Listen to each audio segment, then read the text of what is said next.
El médico forense admiró a la niña que fue traída para la autopsia. Pero tan pronto como hizo la incisión, se quedó completamente paralizado. Si a los 5 años un niño dice que quiere ser astronauta, lo celebran. Si a los 15 dice que quiere dejar la música, lo tratan como si estuviera asesinando a la familia. Gael nunca pidió ser prodigio. Tampoco pidió tener un abuelo violinista que había tocado con la Sinfónica Nacional, una madre profesora de piano clásico, y una abuela que lo presentaba como el niño que puede tocar Tchaikovsky de memoria con los ojos cerrados. A los demás les parecía admirable. A Gael le parecía una condena. Despertaba todos los días con la misma rutina: desayuno tibio, ejercicios de digitación, lectura de partituras, ensayo matutino. Luego, escuela. Después, conservatorio. Al regresar, repasaba lo del día con su madre, quien le corregía la postura y el fraseo como si su respiración también necesitara control de compás. A veces sentía que si respiraba fuera del tempo, su abuela colapsaría. En su habitación no había pósters de fútbol ni videojuegos. Solo estanterías con libros de teoría musical, violines colgados en la pared y una grabadora antigua con casetes de conciertos clásicos. Su infancia no había tenido juegos, sino silencios entre notas. Y nadie, nunca, le preguntó si quería tocar. Una mañana, mientras se preparaba para la escuela, su madre le ajustó el cuello del uniforme como si fuera un instrumento desafinado. Hoy tienes evaluación con la maestra Leticia. No olvides controlar el vibrato. Está sonando ansioso últimamente, dijo sin levantar la mirada. Gael apretó los dientes. Estoy ansioso porque no quiero ir, respondió. Su madre levantó la cabeza por primera vez. Su expresión era tan precisa como una corchea negra, implacable, inmutable. ¿Cómo dices? Nada. Que ya tengo todo, mintió, y salió antes de que el silencio se hiciera tan espeso como para ahogarlo. En la escuela, las cosas eran distintas. Nadie sabía quién era su abuelo ni cuánto tiempo podía sostener un re sostenido. Pero eso no lo hacía más libre. Gael no tenía amigos cercanos. Era el raro del violín, el que no iba a fiestas, el que desaparecía los fines de semana. Cuando hablaban de música, sus compañeros pensaban en reggaetón o corridos tumbados. Él hablaba de Stravinsky, y lo miraban como si hubiera dicho una enfermedad venérea. Ese martes, la rutina se rompió. La puerta del salón se abrió en medio de la clase de historia, y entró Isamar. Tenía el cabello rizado, una mochila con parches bordados y una mirada que no esquivaba nada. Llevaba los labios pintados de un rojo intenso, como si no temiera decir lo que pensaba. Todos los chicos voltearon. Algunos rieron. Las chicas cuchichearon. El profesor hizo una presentación breve y le indicó sentarse junto a Gael. Cuando ella se sentó, él sintió que el aire cambiaba. ¿Tú eres el del violín?, preguntó sin suavidad, sin coquetería. Él asintió, sorprendido por la falta de ceremonia. Mi mamá te vio en una feria, dice que tocas bonito. Luego, con una media sonrisa. Aunque eso no quiere decir que no parezcas el primo perdido de Chopin. Gael rió con nerviosismo. ¿Eso es bueno o malo? No sé.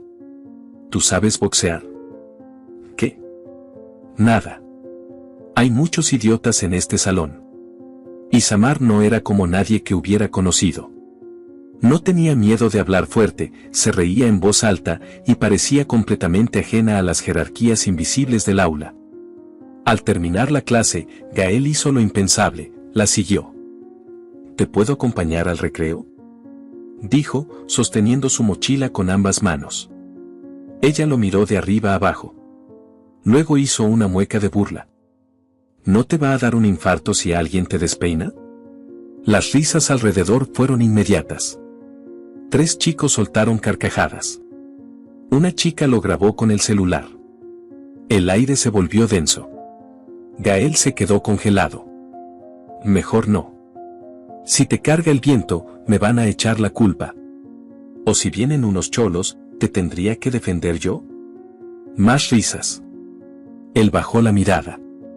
Esa tarde, al llegar a casa, su abuela lo esperaba con té y partituras nuevas. Ensayaremos la suite de Bach. Tu madre me dijo que ayer no ejecutaste bien el movimiento lento. Gael dejó la mochila en el suelo. No quiero tocar, dijo sin girar a verla. ¿Cómo dices? Preguntó la abuela. Que no quiero tocar. Que odio esto. Que odio la música. Que me tiene harto. Que ya no voy a seguir fingiendo. El silencio fue un trueno. La abuela dejó caer la taza. El líquido se derramó como una tinta oscura sobre las partituras. Sus manos temblaron. Se llevó una al pecho. Gael. No me importa si me odian. No quiero seguir siendo el niño perfecto. No soy feliz. La madre llegó corriendo desde la cocina, con el rostro desencajado. ¿Qué le hiciste a tu abuela? Mamá. Mamá, respira. Gritó mientras la sostenía. Gael no se movió. Las lágrimas comenzaron a caerle por la mejilla. No eran de culpa. Eran de agotamiento. Su padre apareció en la escena segundos después. No dijo nada.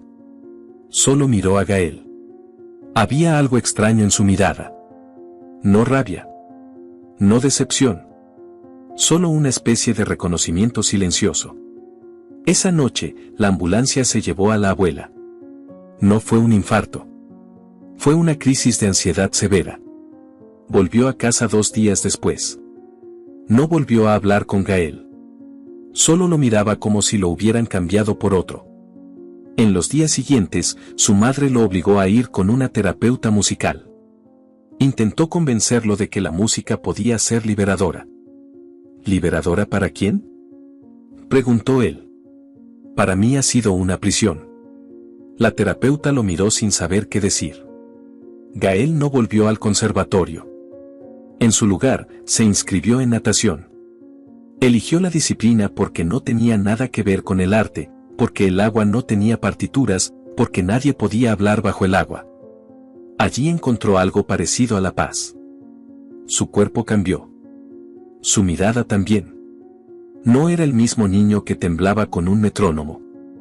Ahora tenía callos en las manos, moretones en las costillas y una cicatriz en la ceja derecha por una pelea en el vestidor. Cada semana, su madre intentaba hablar con él.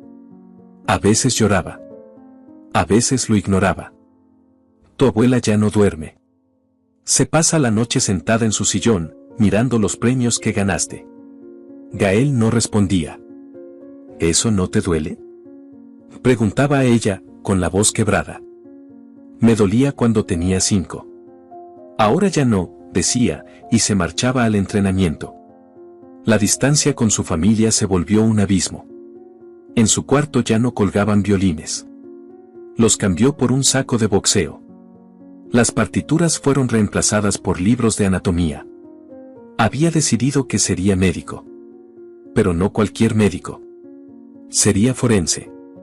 Cuando lo anunció en la cena, su madre dejó caer el tenedor. Su abuela se persignó. Su padre solo murmuró. Al menos no es narco. ¿Vas a trabajar con muertos? Preguntó su madre, horrorizada. Sí. ¿Y si te llaman para reconocer un cuerpo de un amigo? ¿De tu padre? ¿De mí? Gael la miró, sin mover una ceja. Entonces sabrán que están en buenas manos. La abuela se levantó de la mesa.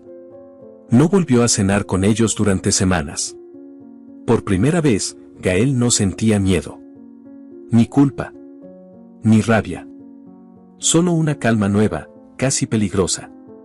Empezaba a entender algo, no todos nacen para cumplir sueños ajenos. Y a veces, hay que decepcionar al mundo entero, para no traicionarse uno mismo.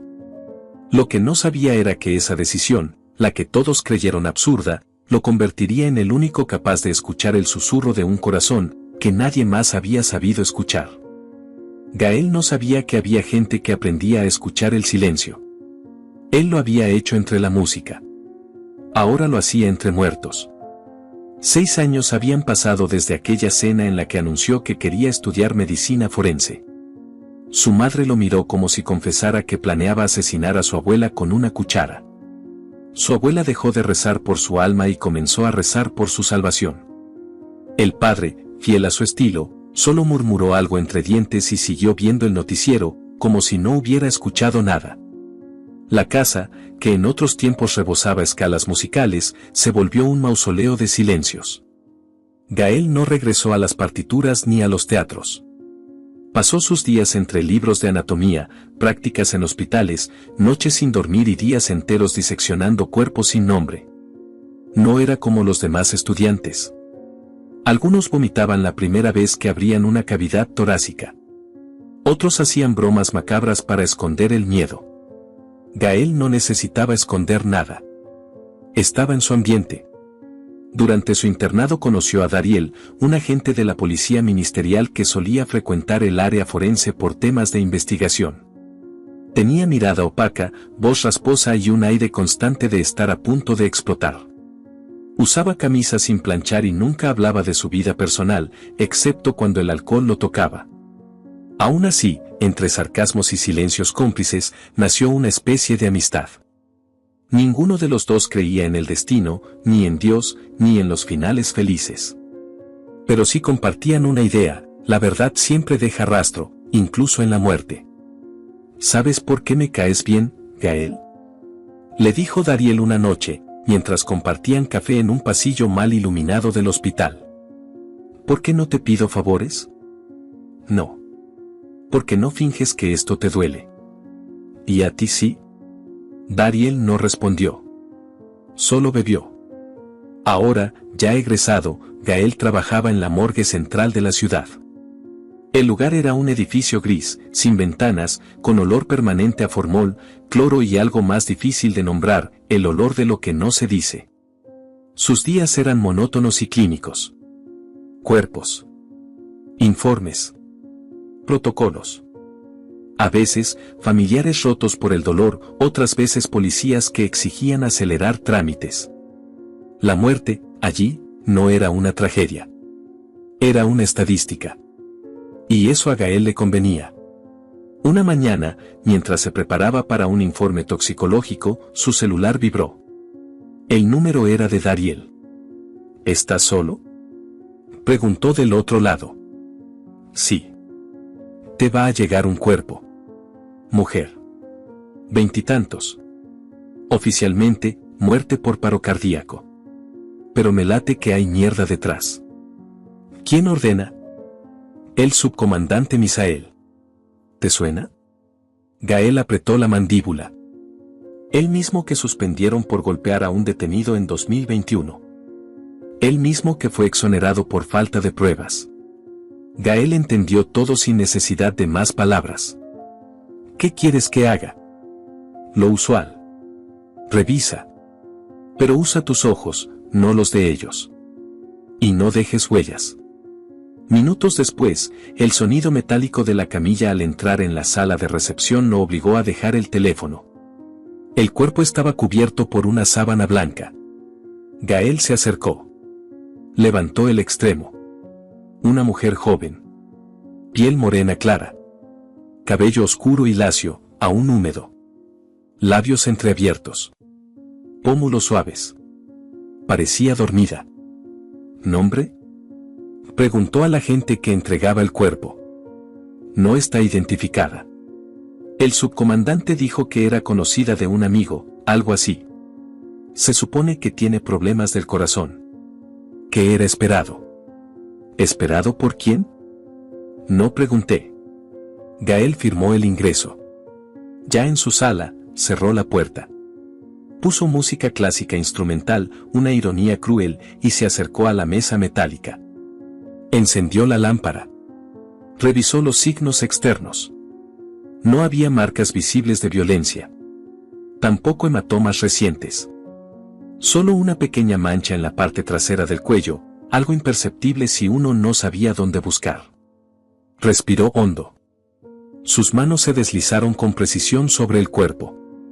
Ya estaba listo para la incisión inicial cuando la vio. La lágrima. Una gota diminuta, transparente, se deslizó por la mejilla de la joven. Gael parpadeó. Pensó que era condensación, tal vez una gota del aire acondicionado. Pero no. Se acercó más. Tomó un espejo. Lo puso frente a su nariz. Nada. Esperó unos segundos. Volvió a intentarlo. Nada. Estiró el cuello, colocó el estetoscopio. Al principio, solo silencio. Pero entonces, un murmullo. Era un sonido débil, irregular. Pero era un latido. No estaba en el lado izquierdo. Estaba al derecho. El corazón de esa mujer latía del lado equivocado. No, susurró. No puede ser. Retrocedió. Respiró con fuerza. Volvió a colocar el estetoscopio, esta vez con ambas manos. El ritmo era errático, pero presente. Vivía. Salió corriendo del cuarto. Buscó su teléfono. Llamó a Dariel. Está viva. Está jodidamente viva. ¿Qué? Tiene destrocardia. El corazón está del lado derecho. Por eso la dieron por muerta. ¿Y tú cómo lo sabes? La examiné. Latido activo. Glandular. Y hay una mancha de inyección en la base del cuello. No hay signos de paro real. Esto fue inducido. Del otro lado del teléfono, el silencio pesó más que las palabras.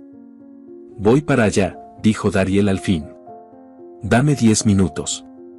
Gael colgó y se inclinó sobre la camilla. El cuerpo se movió levemente. Los párpados temblaron. Gael tomó la mano de la mujer. Tranquila. No voy a dejar que te terminen de matar. La puerta se abrió bruscamente. Era Dariel, acompañado de una mujer vestida con ropa civil, pero con mirada de médico de guerra. Traía un maletín. Soy Arlette. Me llamaron. ¿Dónde está? Aquí, indicó Gael. La mujer abrió su equipo. Aplicó una inyección. Gael ayudó a sostener el cuerpo mientras ella instalaba una vía intravenosa. Durante minutos, solo se oía el sonido del monitor portátil. Está estable. Necesitamos un lugar. Aquí no puede quedarse, dijo Arlette mientras revisaba el pulso. Mi casa, propuso Gael. Está a 20 minutos. Mi turno termina en 40. El de la siguiente guardia siempre llega antes. Si nos movemos ya, nadie lo notará. ¿Y si Misael viene por el cuerpo? Diré que lo entregué a patología privada por saturación. Eso es ilegal, respondió Dariel. Entonces que me arresten. Pero no va a morir aquí. Prepararon todo en silencio. Sacaron a la joven en una camilla tapada, como si fuera un traslado rutinario. Al salir del edificio, Gael miró hacia atrás. Una nube negra cubría parte del cielo. Era una señal, aunque no sabía de qué. Manejaron en silencio. En la parte trasera del auto, la joven respiraba débilmente, pero estaba viva. Arlette controlaba la frecuencia cardíaca. Dariel no dejaba de mirar el retrovisor. Cuando llegaron, Gael acondicionó su cuarto como una sala médica improvisada. Arlette conectó el suero, revisó las constantes, y finalmente se sentó. No entiendo cómo sobrevivió. Esa dosis la habría matado a cualquiera. Tal vez eso la salvó, dijo Gael. Nadie sospechó que vivía, porque todos pensaban que debía morir. ¿Y qué haremos cuando despierte? Dariel encendió un cigarro. Primero que despierte. Después veremos si habla. Y si habla, que lo haga antes de que Misael se entere de que no logró matarla. La tensión era espesa. Nadie lo dijo, pero todos lo sabían. Si Misael descubría que estaba viva, no dejaría cabos sueltos. Y ellos acababan de convertirse en un nudo entero. La noche caía, y con ella, la certeza de que nada volvería a ser seguro. Ni el silencio. Ni los muertos. Ni la justicia. La noche se colaba por los ventanales como una presencia más, muda, pesada, vigilante. Afuera, la ciudad fingía dormir. Adentro, en el departamento de Gael, cada respiración tenía el peso de un crimen.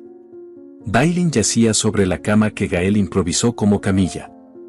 La lámpara dirigida a su rostro oscilaba de cuando en cuando por el temblor sutil del ventilador del techo. Su piel seguía fría, pero sus latidos, aunque débiles, sostenían el milagro.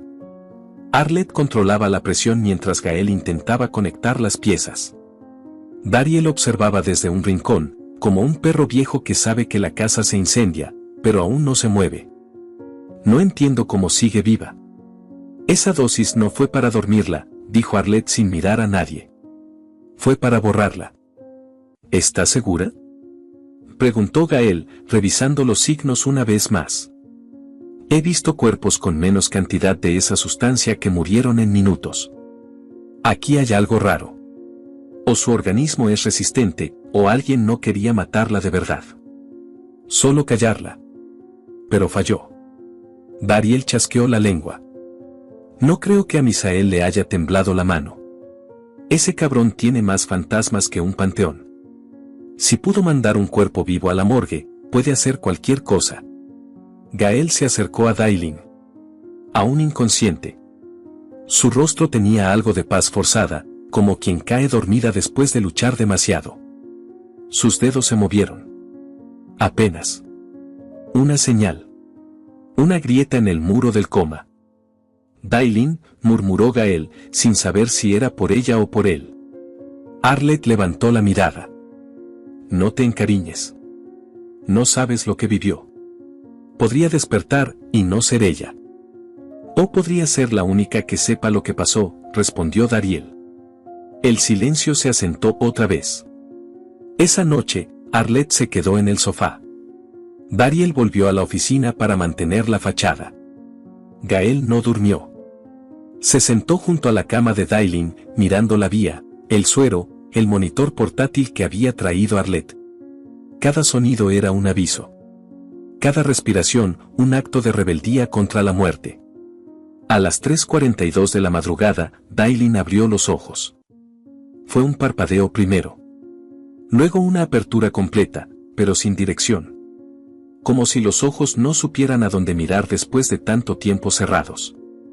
Gael se inclinó con cuidado. Estás a salvo. No te muevas. Estás viva. Ella intentó hablar, pero no salía nada. Solo un gemido seco, un jadeo roto. Gael le humedeció los labios con una gasa mojada. Ella tragó con dificultad. ¿Dónde estoy?, susurró con voz pastosa. En un lugar seguro. Me llamo Gael. Soy médico forense. No te hicieron la autopsia. Lo descubrimos a tiempo. Estás viva. Ella frunció el ceño. Tragó saliva otra vez. Su mirada comenzaba a enfocar. Fijó los ojos en los suyos. ¿Me enterraron? Iban a hacerlo. Pero no lo permití. Dailin se llevó la mano al pecho. Cerró los ojos. Lloró sin lágrimas. Gael esperó. No dijo nada. Sabía que no había palabras que sirvieran ahora. Cuando Dariel regresó al amanecer, la encontró sentada, cubierta con una sábana. Miraba la ventana como si esperara ver pasar algo. O a alguien. Hola, dijo Dariel. Dailin no contestó. Soy Dariel. Policía. Tú estabas en un lugar. ¿Recuerdas? Ella asintió lentamente. Una casa. Una limpieza. Música muy fuerte. Hombres con botellas. Riendo. ¿Quién estaba ahí? Él. Él, comandante. Me dijo que ya me conocía. Que siempre limpiaba bien. Que quería invitarme a algo. Le dije que no. Me agarró del brazo. Me asusté. Lo empujé.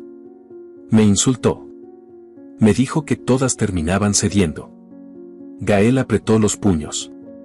Arlette dejó de preparar el desayuno y se giró hacia ella. ¿Y luego? Me sujetaron. Me inyectaron algo en la pierna. Me reí. Pensé que no dolía tanto como creía. Luego, oscuridad. ¿Alguien más te tocó? No lo sé. No sé. Dailin se cubrió el rostro. Quería irme. Solo hacer mi trabajo. Quería pagar mi renta. Arlette se acercó con una taza. Toma. Tienes que mantenerte hidratada. Dailin la aceptó. Bebió con dificultad. Me iban a enterrar viva, dijo, sin mirar a nadie. Dariel sacó una libreta.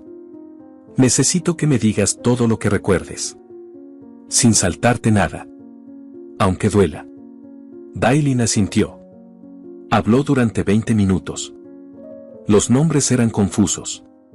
Las imágenes, borrosas. Pero el rostro de Misael lo recordaba con precisión. Incluso el olor. Un perfume caro, con fondo metálico. Como cobre mezclado con colonia. Asqueroso. Cuando terminó, Gael la acompañó a acostarse de nuevo. Vamos a cuidarte. No dejaré que te toquen otra vez, dijo. ¿Por qué tú? Preguntó ella. Porque me tocaba abrir tu cuerpo. Y no lo hice. Tal vez eso significa algo.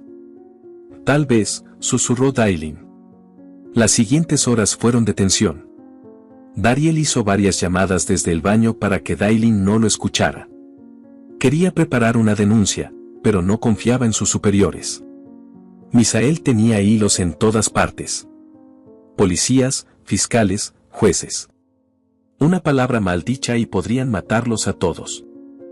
Tenemos que hacerlo público, dijo Arlette más tarde, mientras revisaban los papeles. ¿Y si la matan antes? Respondió Dariel. ¿Y si no hacemos nada y entierran a otra como ella mañana? Gael los interrumpió. Ella necesita reposo. Un plan. No podemos solo reaccionar. Dariel se quedó pensando. Entonces vamos a planear. Pero si esto explota, será guerra. Esa noche, Dailin pidió ver las noticias. Encendieron la televisión. En la sección de nota roja, un reportero hablaba de un caso cerrado sobre la muerte de una mujer no identificada en una fiesta privada. Misael había firmado el informe. La causa, paro cardíaco. Sin signos de violencia. Dailin apagó el televisor. Ya firmaron mi muerte, murmuró. Gael la miró. No. Apenas firmaron su sentencia. En ese momento, ella sonrió por primera vez. No fue una sonrisa feliz. Fue la sonrisa de quien regresa del infierno y aún siente el humo en los pulmones. Gael la acompañó al sofá. ¿Cómo te sientes? Como si me hubieran reiniciado. Todo es raro. Me da miedo respirar. Tienes derecho a tener miedo. ¿Y tú, por qué haces esto? Porque un día me mentí mucho tiempo. Y cuando decidí dejar de hacerlo, todo el mundo me quiso enterrar vivo también. Ella lo observó en silencio. ¿Y lo lograste? Estoy en eso. Dailin le tocó la mano. Gracias, Gael. El teléfono sonó. Era Dariel, desde el pasillo. Mañana lo atrapamos. Necesitamos que ella lo identifique. Pero debemos hacerlo sin errores. Un paso en falso, y terminamos todos en bolsas negras. La tensión volvió a apretarles el cuello. Pero esta vez, había una chispa. No de esperanza, sino de furia. De justicia contenida. El corazón de Dailin seguía latiendo. Ahora también rugía. Y no estaban dispuestos a dejar que nadie lo silenciara de nuevo. Dailin dormía con los ojos entreabiertos, como si en cualquier momento esperara volver a ser arrancada de sí misma. Las pesadillas eran intermitentes, pero constantes. A veces despertaba con el cuerpo empapado en sudor, gritando un nombre que ni ella entendía. Otras, simplemente se quedaba quieta, mirando al techo como si ya hubiera aceptado que el horror era más confiable que el consuelo. Gael no la dejaba sola, ni siquiera para dormir. Había instalado una silla junto a su colchón improvisado, una lámpara cálida y un vaso de agua que cambiaba cada 3 horas. Sabía que no podía salvarla del trauma, pero al menos podía asegurarse de que no muriera por segunda vez. Dariel había prometido mover sus hilos. No era fácil. La policía estaba infestada de silencio. El miedo era la moneda de cambio en cada pasillo de la fiscalía. Misael era más que un subcomandante. Era un símbolo de impunidad. Tenía contactos en tribunales, amistades en los medios, favores con senadores. Nadie lo decía en voz alta, pero todos sabían que había cuerpos que no aparecían porque él había decidido que nunca debían ser encontrados. Si la historia de Dailin salía a la luz, no solo se enfrentaban a una amenaza. Se enfrentaban a una máquina entera diseñada para triturar la verdad. «Tú no entiendes en lo que te metiste», le dijo Dariel a Gael mientras bebían café en el balcón. «Tú tampoco entiendes lo que significa ver a una persona respirar cuando ya todos firmaron su muerte». Dariel soltó una risa seca. «Eso suena muy bonito en voz baja. Pero si esto falla, no te va a salvar tu bata de médico. Van a hacer que parezca que tú la drogaste. Que tú la tuviste escondida para abusar de ella. ¿Sabes lo fácil que es voltear una historia así?». Gael no respondió. Solo apretó la taza con fuerza. En el comedor, Dailin miraba en silencio las fotos que Dariel le había dejado. Rostros de los hombres que estuvieron esa noche. Uno a uno los iba reconociendo, no por nombres, sino por detalles: un anillo con una cruz, un tatuaje en el cuello, una mancha de vino en la camisa. Cada vez que identificaba a uno, su respiración se aceleraba. Gael se sentaba frente a ella. No decía nada. Solo la acompañaba con los ojos. «No quiero venganza», dijo ella una mañana. «Solo quiero vivir sin miedo». «Entonces vamos a hacerlo bien», respondió Gael. El plan era simple. Misael tenía que venir a la morgue por el cuerpo. Quería asegurarse de que todo estaba bajo control. Dariel arregló una cita falsa.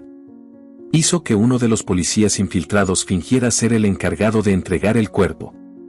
En cuanto Misael entrara, encontraría a Dailin viva, en pie, mirándolo a los ojos. Todo grabado. Todo documentado. Si reaccionaba con violencia, era evidencia. Si intentaba huir, también. No había espacio para el error. La noche antes del encuentro, Gael y Dailin se quedaron solos.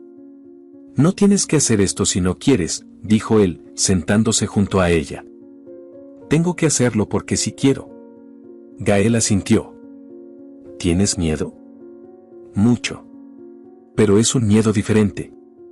Es un miedo que no me paraliza. Me empuja». Hubo un silencio. «¿Tú qué hiciste con tu miedo?», preguntó ella. Gael pensó por un momento. «Lo metí en una caja. Luego la puse en el fondo del mar.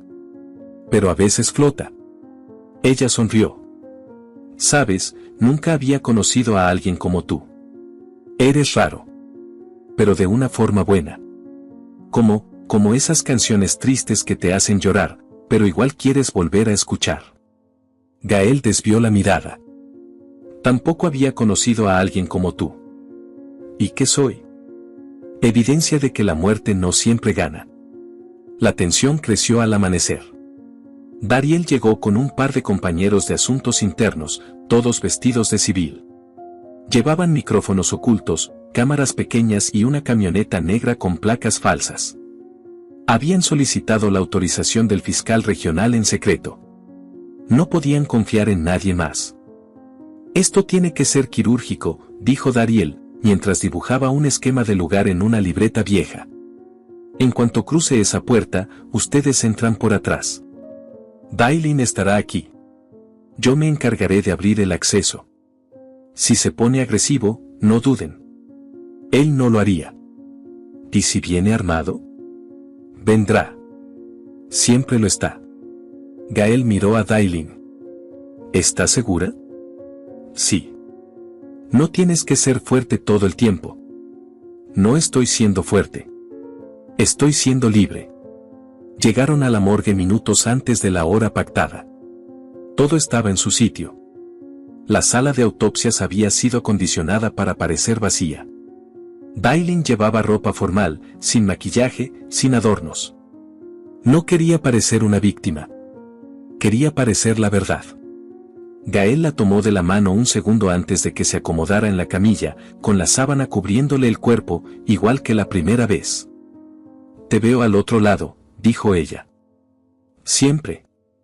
Misael llegó solo. Con gafas oscuras, un traje demasiado elegante para alguien que se mueve entre muertos. Saludó con un gesto seco. Dariel lo acompañó al interior. «¿Ya está lista?» «Sí, subcomandante». «Pasemos». La puerta se abrió.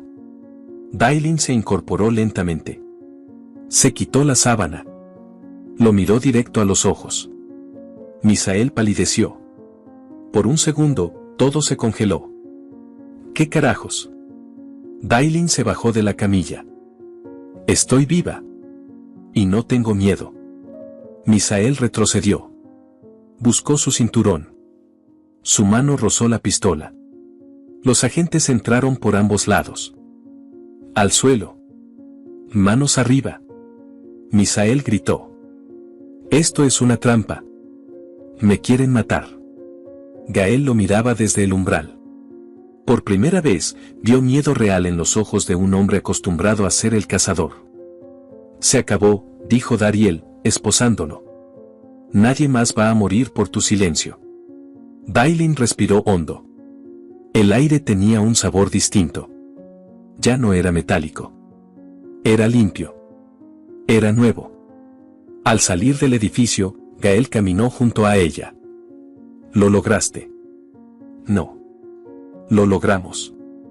Dariel encendió un cigarro. «Van a venir más.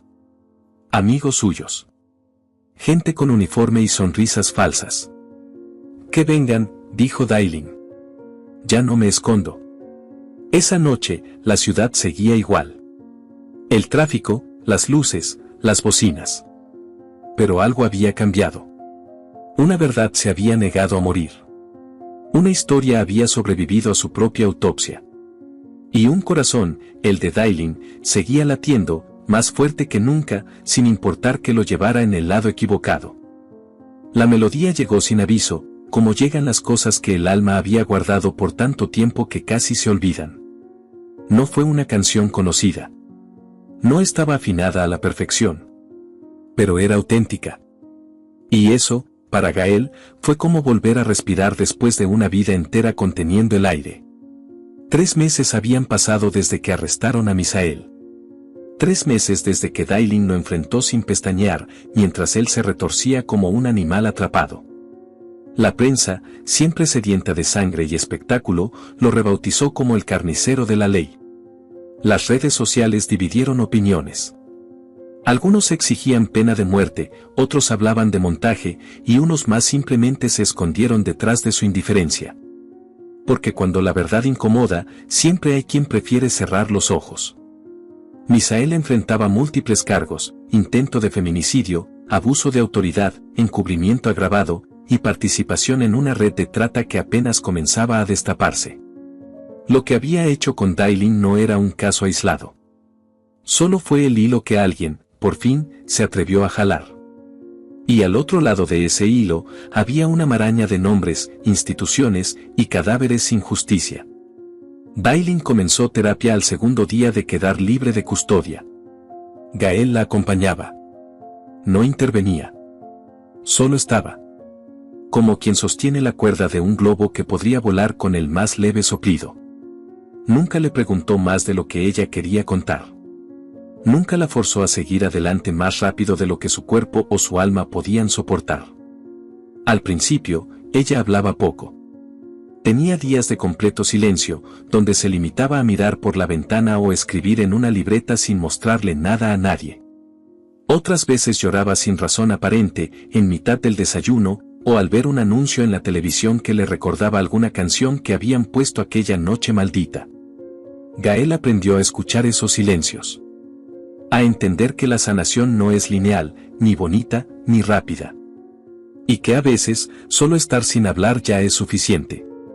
La música volvió a su departamento sin que él lo supiera. Estaba en la cocina, cortando cebolla, cuando el sonido lo alcanzó. No fue un acorde perfecto. No fue un inicio virtuoso. Fue una nota suelta, como si alguien buscara el tono de su propia alma. Luego otra. Y otra. Se quedó inmóvil, cuchillo en mano. Reconoció el violín antes de voltear. Era el suyo. El que había guardado envuelto en tela desde hacía años, como si fuera un pecado. Caminó lento hacia la sala. Dailin estaba de pie, descalza, el cabello recogido sin cuidado. Los ojos cerrados. El arco se movía con una suavidad casi invisible. No estaba tocando para él.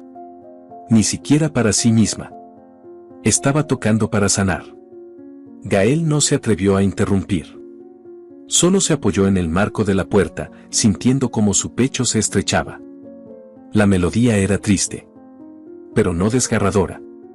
Era como un susurro que intenta reconstruirse a sí mismo. Dailin abrió los ojos al sentirlo. Sabía que no eras como los demás, dijo con una sonrisa suave. Me salvaste. Gael tragó saliva. Tú te salvaste. Yo solo estaba ahí. Ella bajó el violín. ¿Hace cuánto no tocas? Desde que renuncié a mi familia. A su plan para mí. Pero tocaste ese día, el día que decidiste no cortarme. Ese día, no fue música. Fue instinto. Dailin dejó el violín sobre el sofá. Se acercó a él. Quizá la música nunca fue el problema, Gael. Quizá el problema era porque la tocabas. Él bajó la mirada. Sus ojos se humedecieron. Yo tocaba porque era la única forma de que no me dejaran de querer. ¿Y ahora, qué harías si tocaras?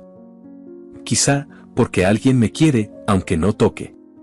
Ella lo abrazó. Fue un abrazo corto, pero profundo. Como esos que no se dan para consolar, sino para recordarle al otro que sigue aquí, que sigue vivo. La relación entre ellos no fue una historia de pasión cinematográfica. Fue algo más lento. Más íntimo. Se enamoraron en silencio, en medio del caos, compartiendo cicatrices, lavando platos, leyendo en la misma cama sin necesidad de hablar. No necesitaban jurarse nada. Sabían que el amor no es promesa, es presencia.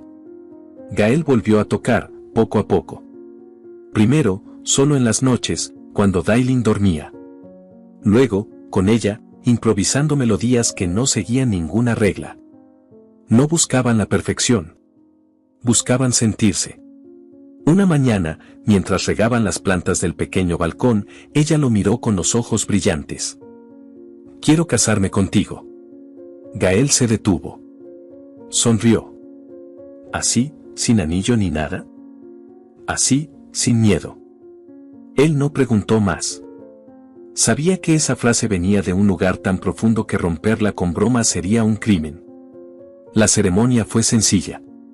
No invitaron a medios, ni a políticos, ni a conocidos que solo querían fotos para alimentar su moral momentánea. Solo amigos reales. Dariel fue el padrino. Arlette, la que los casó, con licencia simbólica que ella misma mandó imprimir y enmarcar. Gael se puso un traje que su padre le había comprado años atrás, uno que había guardado sin usar. Dailin llevó un vestido de lino claro, sin escote, sin brillo, sin velo. No quería parecer una novia. Quería parecer ella. Durante el brindis, la madre de Gael se levantó. Nadie lo esperaba. Llevaba meses sin hablar con él. Había llorado, gritado, intentado convencerlo de que abandonara la medicina forense. Pero esa noche, con los ojos hinchados y la voz temblorosa, se acercó al micrófono. Gracias por ser tú, aunque no te entendimos antes. Gael no respondió. Solo la miró. En sus ojos no había juicio. Solo una tristeza que empezaba a convertirse en orgullo. Entonces Dailin tomó el violín. El mismo que Gael le había regalado semanas antes, restaurado, barnizado, afinado. Lo levantó, respiró profundo, y comenzó a tocar. Era la misma melodía que había tocado en el departamento. Pero ahora tenía algo más. Tenía esperanza. Gael la observó desde su silla. Se levantó. Caminó hacia el estuche. Tomó su propio violín. Nadie dijo nada. Ni siquiera Dariel, que lo conocía mejor que nadie, se atrevió a interrumpir el momento. Gael afinó en silencio, respiró hondo y comenzó a acompañarla. La melodía se convirtió en una conversación entre dos cuerpos que ya no temían mostrarse rotos. Cada nota era una confesión. Cada pausa, una caricia. Y cuando terminaron, no hubo aplausos. Hubo lágrimas. Silencio. Respiraciones sostenidas. La música había dicho todo. Después de la boda, regresaron a casa en silencio. Esa noche no hicieron fiesta. No bailaron. Solo se acostaron abrazados, como si cada uno fuera la única frontera que protegía al otro del mundo. Los días siguientes transcurrieron con calma. La prensa se olvidó del caso. Misael fue trasladado a un penal de alta seguridad. La red de corrupción comenzó a desmantelarse poco a poco, aunque todos sabían que eso nunca termina del todo. La historia de Dailin quedó como una de esas leyendas urbanas que pocos se atreven a investigar a fondo. Como si la verdad fuera un libro prohibido. Dailin siguió tocando. A veces en centros para mujeres sobrevivientes. Otras en hospitales donde los niños enfermos la escuchaban como si sus notas fueran medicina. Gael volvió a la medicina legal, pero ahora con otra mirada. Ya no veía cuerpos. Veía historias que alguien trató de callar. Una noche, mientras lavaban los platos, Dailin le dijo: ¿crees que todo esto fue por algo? Gael sonrió. No lo sé. Pero fue. Y eso basta. Dailin dejó el plato. Lo miró. Te amo, Gael. Yo también. Pero más que eso, te creo. Y ahí estaban. Dos sobrevivientes. Dos notas sueltas. Dos cuerpos con cicatrices visibles y otras que solo se perciben cuando hay silencio. Pero también dos corazones que, contra todo pronóstico, seguían latiendo. Aunque uno lo hiciera en el lado equivocado. Porque al final, la vida no se trata de sanar por completo. Se trata de aprender a vivir con lo roto, sin que eso te impida volver a tocar tu propia melodía. ¿Qué te ha parecido esta historia? Cuéntanos en comentarios qué harías en una situación similar. Nos gustaría saber desde qué ciudad nos estás viendo. Te invitamos a darle me gusta, suscribirte al canal y compartir este video con tus amigos o familiares como muestra de apoyo. Esto nos motiva a seguir subiendo relatos emocionantes prácticamente todos los días. No te pierdas la próxima narrativa sorprendente que está a punto de aparecer en tu pantalla. Valoramos enormemente tenerte aquí con nosotros. Puedes hacer clic en los enlaces que están apareciendo en tu pantalla en este momento. Tenemos una selección exclusiva de historias cautivadoras y entretenimiento garantizado especialmente para ti. Nos vemos en el próximo video, un abrazo.